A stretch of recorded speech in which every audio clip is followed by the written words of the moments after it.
For me, it was really an opportunity to get back into coaching. You know, back in 2005, had the opportunity to come here. You know, Maggie Dixon had just accepted the job, so been out of coaching after 32 years. I'd been out for about a year and a half, and wasn't really sure if coaching women was the right fit for me. But a number of people that you know, good friends, my family, my daughter specifically, Maureen, who is the head coach at UNH now, at that time was coaching, and all felt that I would enjoy it. So I really, I think a lot of it was timing and getting back into coaching, and I really never envisioned myself being here for 12 years, but it's been a really, it's been a great experience.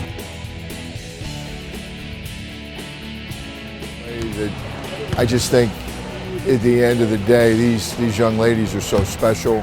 I think they're so focused, they're so goal-oriented and driven that basketball is important to them, but they have their priorities in order. They understand, you know, obviously the commitment after they graduate to the military and to the country, but also the academic commitment to be successful here at West Point. And I think the combination of those things makes them very special.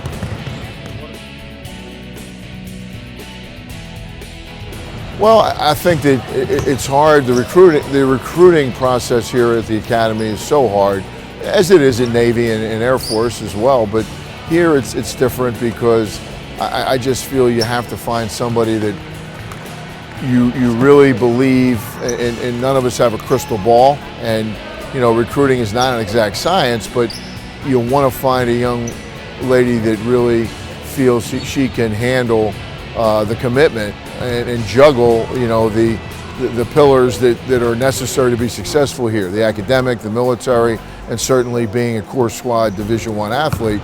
The time constraints are so incredibly demanding that I think that there has to be a really committed, dedicated young woman to be able to do all those things. And you know, that's what we look for in the recruiting process. And it's hard because you start with so many kids here, and that pool of candidates shrinks pretty quickly, you know, from when they're, say, 10th grade down to when they become you know, serious about coming here. And you know, during that process, my staff has really a lot of work to do, and I think we do a good job.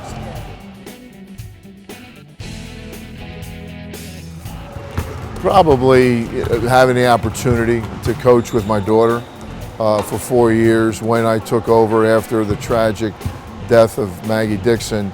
At the time, the superintendent, General Lennox, when he asked me to stay, and it was a tough decision. I had taken another job at that point in the NBA with a close friend of mine. You know, he was quick to allow me to hire my daughter as my assistant. So having those 4 years with her, in a lot of ways, was special, and probably, you know, the most memorable thing for me. And you know, I look back on it, and for a lot of reasons, you know, I don't know if I would have survived the first season as a head coach here without her, you know, by my side. You know, being an assistant for a year was a remarkable experience with Maggie Dixon, but taking over as a head coach, it was tough. You know, I've been a head coach at the men's level for over 23 years, and you know, how you transition from being an assistant to a head coach is pretty significant. Well, probably my strongest mentor was Coach Pete Lonergan, who hired me, gave me my first job at St. Francis College in Pennsylvania. Had a confidence in me, you know, as a young, you know, I was very young at the time, and back then in the mid-'70s, I was the only assistant coach, so you had a lot of responsibilities. Recruiting, obviously, you did a lot, and it really, I think, allowed me to form my philosophy. He gave me the freedom to do things. He wasn't a micromanager, and you know, just a terrific, you know, mentor for me. Probably my biggest influence in my career.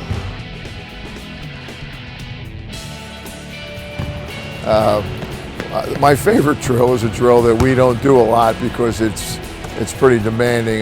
We call it the Marquette drill. It's a really tough defensive drill that involves continuously having to sprint the floor, defend a group at one end, and as soon as there's a change of possession, you got to sprint and to the other end of the floor and defend another group. And it can become very difficult depending on the parameters. You know, if you make them have to get 3 stops in a row, they could be on the floor for as many as 50 or 60 possessions. I think for this current year, the vision for us would be to try to defend the Patriot League championship. You know, we've won 3 championships in the last 4 years. We've won 2 tournament championships. We've won 2 regular season championships. I think obviously we want to be in a position where, you know, we have a shot at doing that again. You know, go to a 5th straight national postseason tournament. Having gotten to 4 in a row, it's obviously been I think a tremendous accomplishment.